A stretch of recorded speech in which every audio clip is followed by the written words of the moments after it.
Welcome to the mindless musings of friends while two of us play Stardew Valley. Not as adult as you think it is, Wayne's Will, trust me.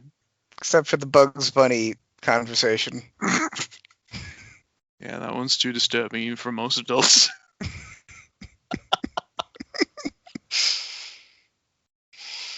Oh, it's so disturbing. It's still affecting grown adults. Let's not forget the Lola Bunny controversy. Screw you, Thorn. It was me, Barry. I made them draw Lola Bunny with less sexual parts just to piss you off. You monster.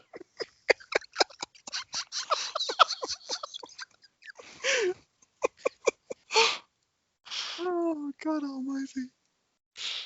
I love how you could just insert that character into like any kind of benign, like, completely pointless threat, and it just sounds so sinister with him behind it. I know. He's like the only good villain who's a clone of the hero. I can't think of another example that doesn't whenever suck. you say, like, I'm sick of villains who are just the clone of the hero, my mind goes to Thawne every single time. I'm like, dude, he's almost better than the hero in every respect. He's just so fun. You know what? Exception, not the rule. He's the only good example of that. Because, like, his entire story is he's the antithesis of Barry. He just wants to kill him to not invalidate his existence because he lives a paradoxical life. Like a mad scientist getting hold of superpowers is fun. Yeah. Evil businessman getting superpowers not fun. Most MCU villains are evil businessmen. Okay, Loki. I said most, not all. And all of Iron Man's villains, kind of. Ultron, Thanos, nope. Like, even the Iron Man villains aren't even that. Mandarin's a terrorist, dude. Yep. No. The Mandarin is an actor. No, I meant movie Mandarin. Guy Pearce Mandarin. Yeah, he's just a guy out for revenge. Evil businessman, though. Is he, though? He's just out for revenge. He's created a terrorist unit. But he has his own phony company. Like Hammer in the second one, played by whatever the hell his name is from Moon. Sam Rockwell. He's a businessman. Obi from the first one, he's a businessman.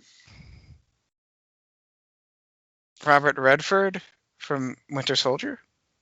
The guy works for the military. I don't think so. Evil politician, then. Yeah, kind of. First villain of Ant-Man is a businessman. Yeah. He's trying to push the yellow jacket suit and, can't let that happen. We're selling this to the friendly people of Hydra. Behold, I've shrunk a goat. Cade from Lost is like, no, I'm out. Shrinking goats is pointless. Now, making a goat big, you just solved world hunger. Why a goat? A cow. They wouldn't do it to people at first. That's all. It was just a test. So they just had goats on tap, like thousands of them, to use as test subjects. Like that, I agree with you. Fucking idiots. They're just goats, dude. Come on. They're dumb as fuck. Sheep are worse. Sheep get outsmarted by their own food. I think cows are dumb. Cows are beautiful creatures. Shut up. Really? How are cows? Cows are friendly. They learn. They're intelligent. They're social, warm, cows and loving. Are best friends. Yeah, cows are awesome. I mean, there's actually been weird. Just because cows are kind doesn't make them, not dumb. They recognize people. I'm pretty sure as well. As far as intelligence goes, they're supposedly smarter than a lot of animals. They're not stupid.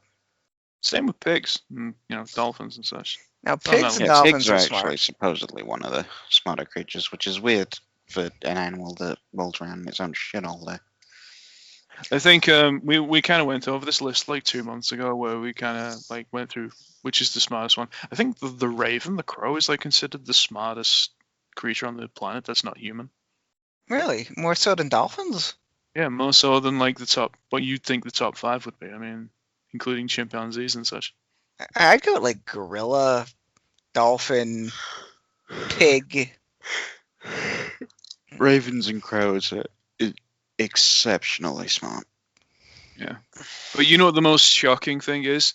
Scientists can't gauge how intelligent the octopus is at all. It's an unknown quantity. Like, that's incredible and also frightening.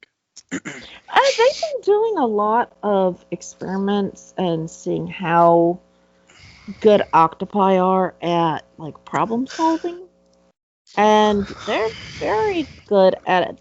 There are ways to gauge intelligence, or at least problem solving capability. They're I just think too it's cool. more a case of they'll try and test the octopus, but the octopus is like, nah, I don't feel like doing this. It Yeah, just does it. screw something. this. Can't they Well- open jars? Octopus? They can do more than that. They're basically like master escape artists. Yeah, Joe, remember the way they were talking about like Jurassic Park with the velociraptors were your favorite gamekeeper? That's the way they talk about like octopi today. They should all Like be if you have an destroyed. octopus in an aquarium, you have to check on it all the time because you will just. If you leave it alone, you'll come back later and you'll find like the tank open and this octopus is just like pulling Escaped. itself along the fucking floor. It's gotten out the tank and escaped. There was this one video that I was watching that they gave an octopus a puzzle. And the puzzle was that there was a fish that was trapped inside of, it was essentially like a baby bottle, the baby bottle like banks that people give at baby shower gifts. Anyway, there was a fish in there and there was a hole in the nipple, but the fish was too big to fit through the hole. So it was a test to see if the octopus could figure out how to unscrew the top to get the fish out. Well, the octopus sensed the fish and, managed to get a couple tentacles in there and test out, where it is and how tasty it is, etc., etc. And after considering it for a couple of moments, the octopus actually, instead of unscrewing it, ripped it apart and got his fish out. And the It was scientists able to were do like, that with no bone structure or anything? yeah. Wow. Yeah, they've got a huge brain, haven't they? So And it took a lot of force. A lot of force. So it was extremely difficult, took a lot of strength to do.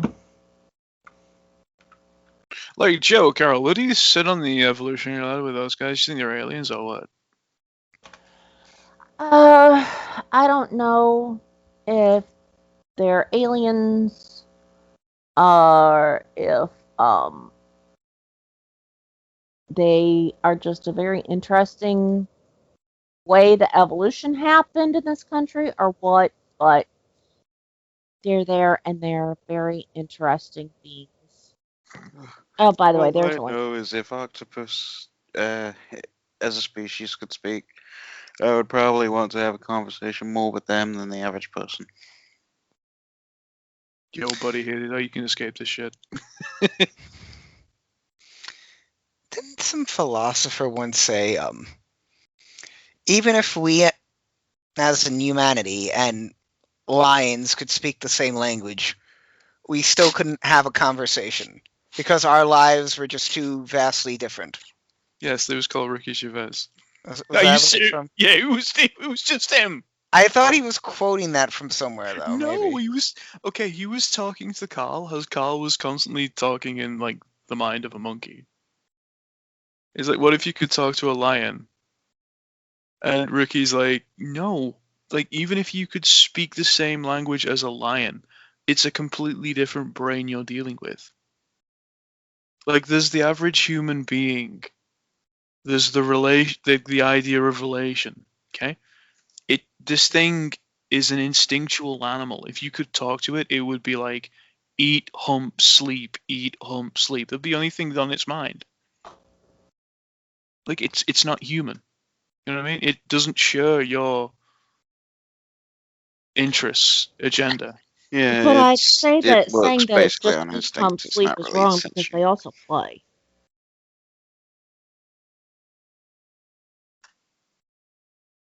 Yeah, but at no point in that day is Joe going to invite that lion around for watching an episode of Game of Thrones of it. No. Like Joe, you know what? You know You what's could do that with an octopus, maybe. yeah, betray the betrayal simulator. I was gonna say like the closest you could probably ever get is like to any accurate depiction of what an animal would sound like is probably that dog from Up. You know the Pixar movie? Well, Oh, we were able to teach a gorilla sign language, so maybe with them? I hid under your porch because I love you.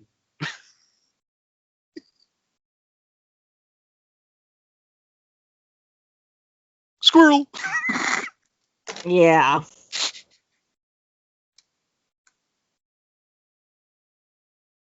Like, come on, that's a dog. That's the brain of a dog right there.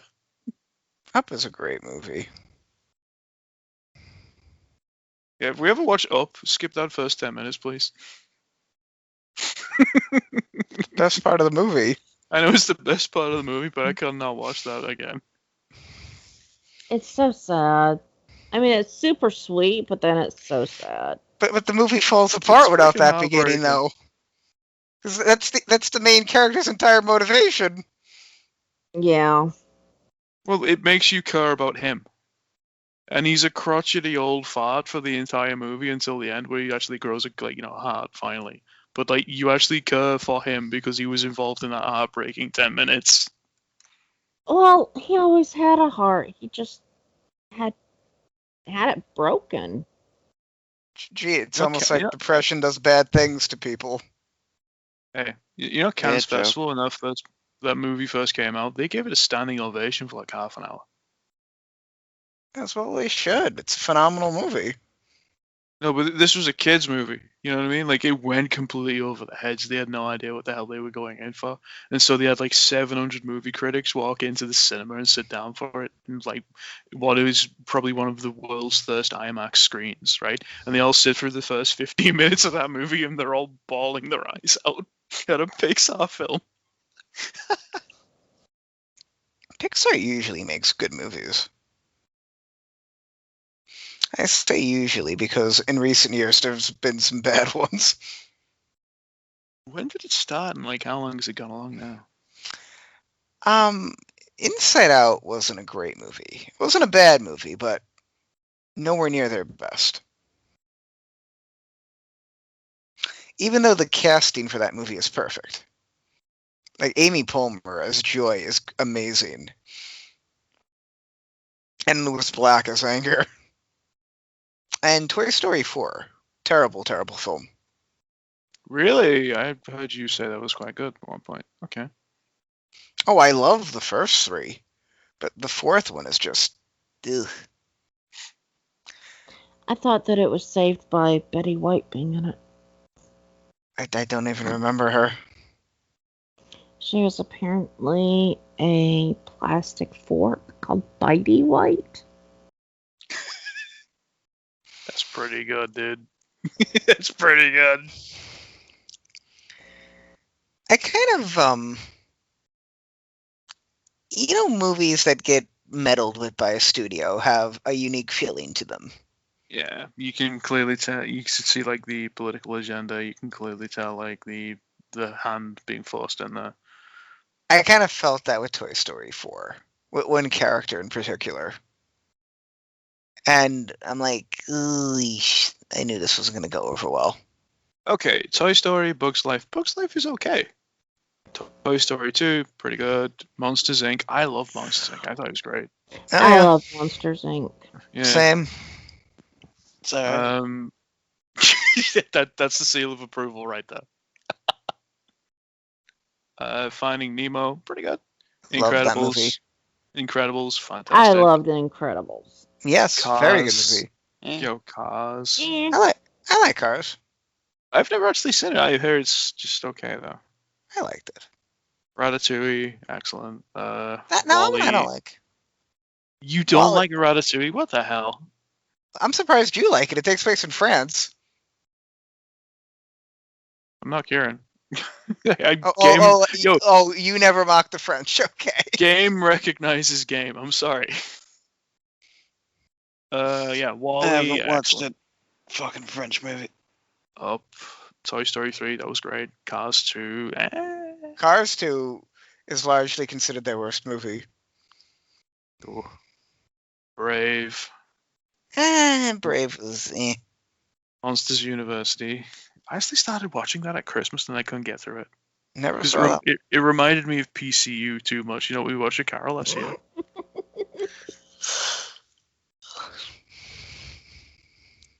Inside Out. Yeah, it's the one with the emotions. It's okay. A Good Dinosaur? Terrible film. Never actually watched that. Um, Finding Dory? might be Terrible film. mistaken, but were Pixar the ones who did the Shrek movies, or is that someone else? No, it's No, that DreamWorks. was DreamWorks. DreamWorks. I always get them too confused. Coco. Coco's Oh phenomenal. yeah, that was good. Still not watched it yet. You guys love that. Yes. Incredibles 2? They actually made a sequel to it finally? Yeah, they did. Oh, wow. Any It's good? all right, but Never not as good saw as it. the original. Oh, dear. Toy Story 4?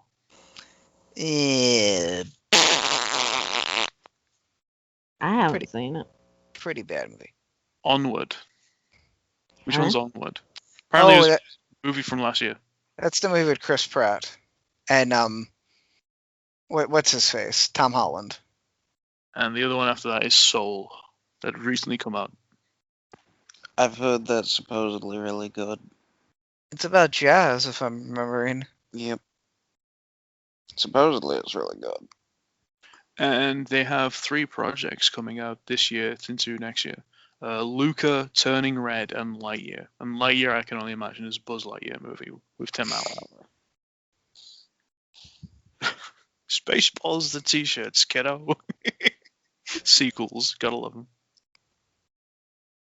Patrick Warburton played Buzz Lightyear every time Tim Allen wasn't around. And he did a really good job. I think Patrick Warburton is just amazing regardless. Like, his voice is just... Getting putty as like the voice of like one of your main characters is just a key to success as far as I'm concerned. Oh, I know. He was great in the Telltale game also.